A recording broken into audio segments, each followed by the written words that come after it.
behalf of the Filipino people on this 25th anniversary of the United Nations.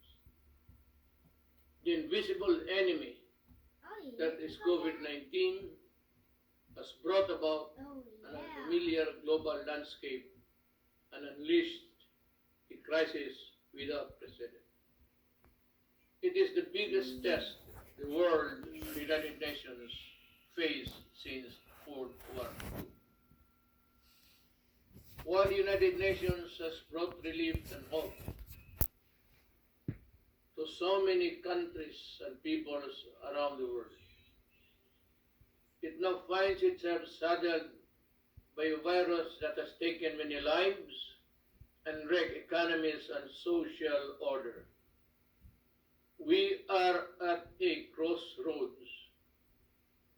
How we address COVID-19 will define our future. For the Philippines, this means The financial advice in this video reflects my personal opinions only and is not endorsed by Google or any of its. putting up all of the peoples of our United Nations at the core of this response. We will need to ask hard and fundamental questions about the vision and mission that the United Nations conceptualized 75 years ago. We need to ask ourselves whether or not we have remained true and faithful to the United Nations principles and ideas. Mr. President, in the light of the realities of the present, the Philippines grieves with all of the families all over the world who lost their loved ones to this horrible virus. We extend our heartfelt condolences. We salute all frontliners who put up their lives on the line even in countries not their own. So also do we honor and recognize the healthcare professionals who selflessly answered the call to combat the COVID-19 pandemic despite its virulence and unknown characteristics. While each nation has its own strategy in fighting the pandemic, what the world needs are coordinated international plans and efforts to pursue a common purpose. COVID-19 knows no border, it knows no nationality, it knows no race, it knows no gender, it knows no age, it knows no creed. The Philippines values the role that the United Nations plays in its fight against the pandemic. And a middle-income country whose economic advantages have been derailed by the pandemic, we welcome the launch of the UN COVID Response and Recovery Fund, ensuring universal access to anti-COVID-19 technologies and products is pivotal in the global pandemic recovery. The world is in the race to find safe and effective vaccine. When the world finds that vaccine, access to it must not be denied nor withheld. It should be made available to all rich and poor nations alike as a matter of policy. The Philippines joins our partners in the ASEAN and the non-aligned movement and in raising our collective voice. The COVID-19 vaccine must be considered a global public good. Let us be clear on this. We can call for a global health agenda with enough resources and policy space for the World Health Organizations. We need a WHO that is quick to coordinate and quicker to respond. The Philippines will do its part in the pooling of global resources. Our health workers are among the best. Mr. President, just as we needed stability and confidence because of the pandemic, geopolitical tensions continue to rise. Escalating tensions benefit no one. The new flashpoints heighten fears and tend to tear peoples apart. When elephants fight, it is the grass that gets trampled flat. Given the size and military might of the contenders, we can only imagine and be aghast at the terrible toll on human life and property that shall be inflicted if the world war deteriorates into a real war of nuclear weapons and missiles.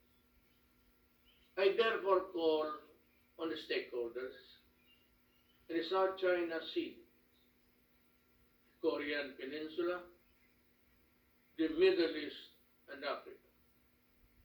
If we cannot be friends as yet, then in God's name, let us not hate each other too much. I heard it once said, and I say it to myself, complete agreement. Mr. President, Filipino migrant workers have been devastated by the pandemic. Many have lost not only their livelihood, but also their health and lives as well. Yet they go on in the front lines, healing, caring others in the different parts of the world. The Philippine government has embarked on an unprecedented repatriation program. More than 345,000 overseas Filipino workers needed to come home. We have brought back half and are bringing back the rest. We thank the countries that have provided Filipino migrants with residence permit, access to testing, treatment, and related health services in this pandemic. We brought back most of our seafarers who were stranded because of COVID-19 restrictions. We pioneered with the IMO of the Green Lane for the safe changes of seafaring crews. In these times, we need stronger cooperation in promoting and protecting the rights of migrants, regardless of their migrant status. We must all adhere to the Global Compact of Safe, Orderly, and Regular Migration. Unless states include all the migrants in this response to this pandemic, no one of us is safe until everyone is safe, as the Secretary General has said. With the poverty rate reduced at 16.6% and a sustained economic growth of 6.4%. Between 2010 and 2019, the Philippines was on track to becoming an upper middle income country by the end of 2020. But the pandemic has placed our economy in recession. Despite this downward pressure on growth, the Philippines remains committed to the sustainable development goals. Mr. President, the same urgency needed to fight COVID-19 is needed to address the climate crisis. This is a global challenge that has worsened existing inequalities and vulnerabilities from within and between nations. Climate change has worsened and the ravages of pandemic. People in the developing countries like the Philippines suffer the most. We cannot afford to suffer more. The Philippines joined the Paris Agreement to fight climate change. We call on all parties, especially those who have not made good their commitment. Men over 45, large prostate plugging the works. The UroLift system may be able to help you with that. To fight climate change, to honor the same. We call on all parties to strengthen communities and peoples for preparedness and resilience. We're talking about mankind and Earth, our one and only home.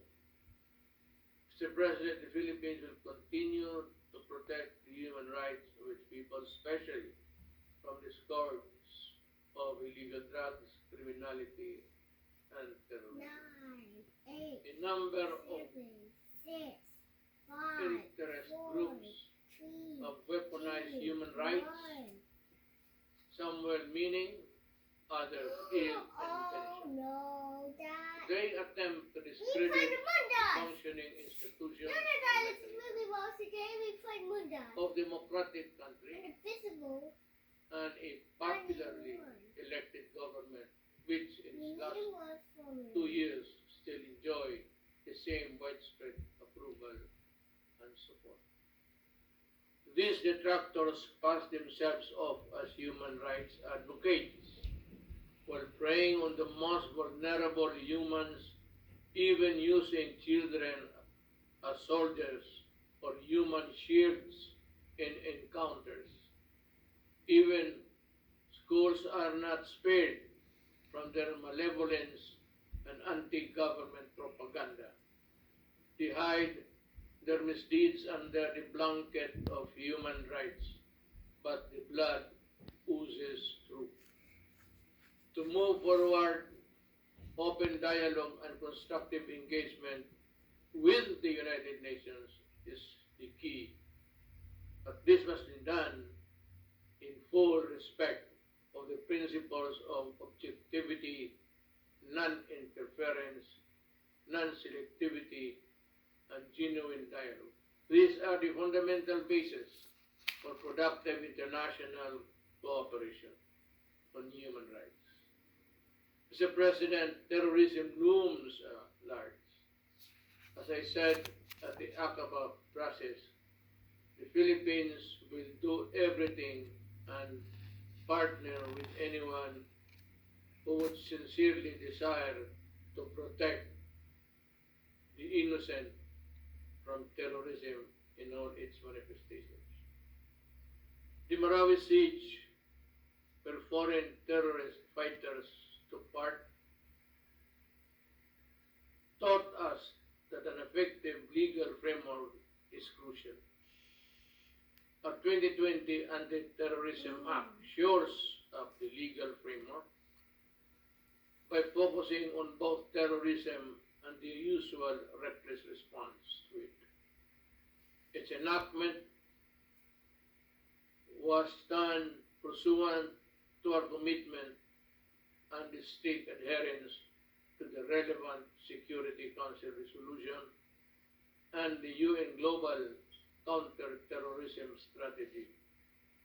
Most importantly, we remain committed to rebuild the stricken community and address the root causes of terrorism and violent extremism in my country.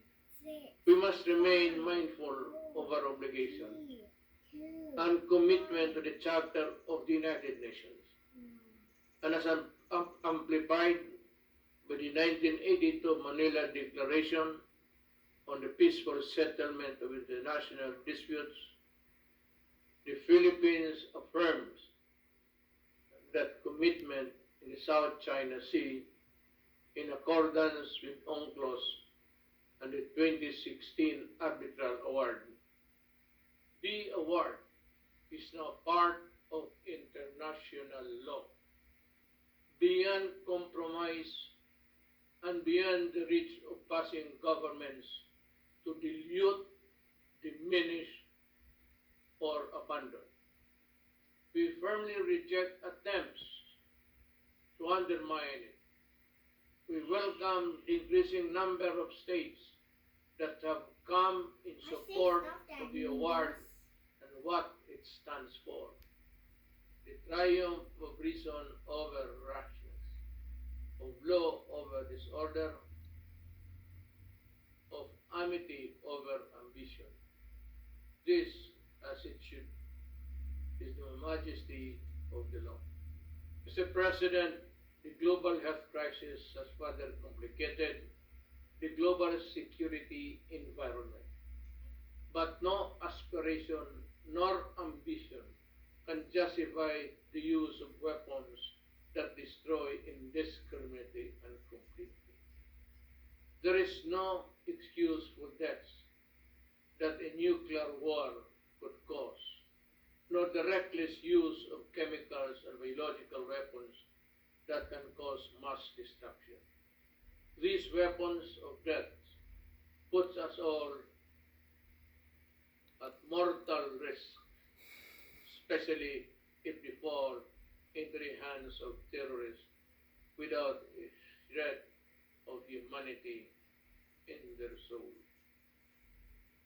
We can call all member states to fully implement the Nuclear Non-Proliferation Treaty and the Chemical and Biological Weapons Convention. I have asked the Philippine Senate to ratify the treaty on the prohibition of nuclear weapons, and importantly, we were among those to sign it first. Mr. President, the Philippines has a long history of opening its doors to the refugees. From the White Russians following the 1917 revolution and the European Jews in the Second World War and the Vietnamese in the late 1960s and the Iranians displaced by the 1979 revolution, among others. The Philippines continue to honor this humanitarian tradition in accordance with our obligation under the 1951 Convention of the Status of Refugees and the 1967 Protocol. But least we forget, helping the most vulnerable, those displaced by conflict, persecution, and political instability is a shared responsibility of all countries. As I have said many times, the doors of the Philippines are open, as they have always been, to everyone fleeing for safety, such as the Rohingyas. In the face of mounting refugee crisis worldwide, let us work together towards ending the conflict and conditions that force people to flee their homes. Mr. President, as our societies become more diverse yet interdependent, social cohesion issues come to the fore. Mutual understanding always accompanied by mutual tolerance between those of different faiths and cultures is the only foundation of societies at peace with itself and all others. Finally, I express gratitude to the gallant peacekeepers, including our own, who advanced the cause of peace in the most difficult situations. From the Golan Heights.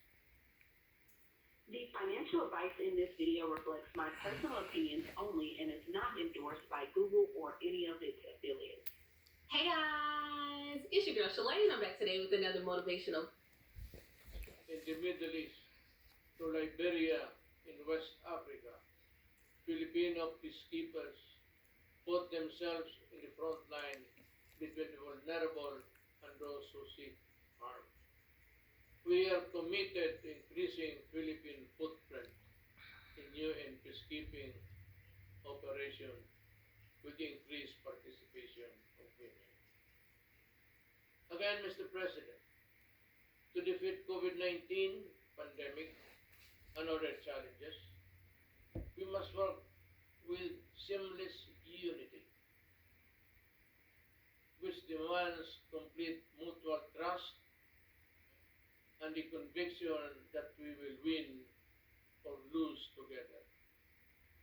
We cannot bring back the dead, but we can spare the living, and we can build back better, healthier, and more prosperous and just society.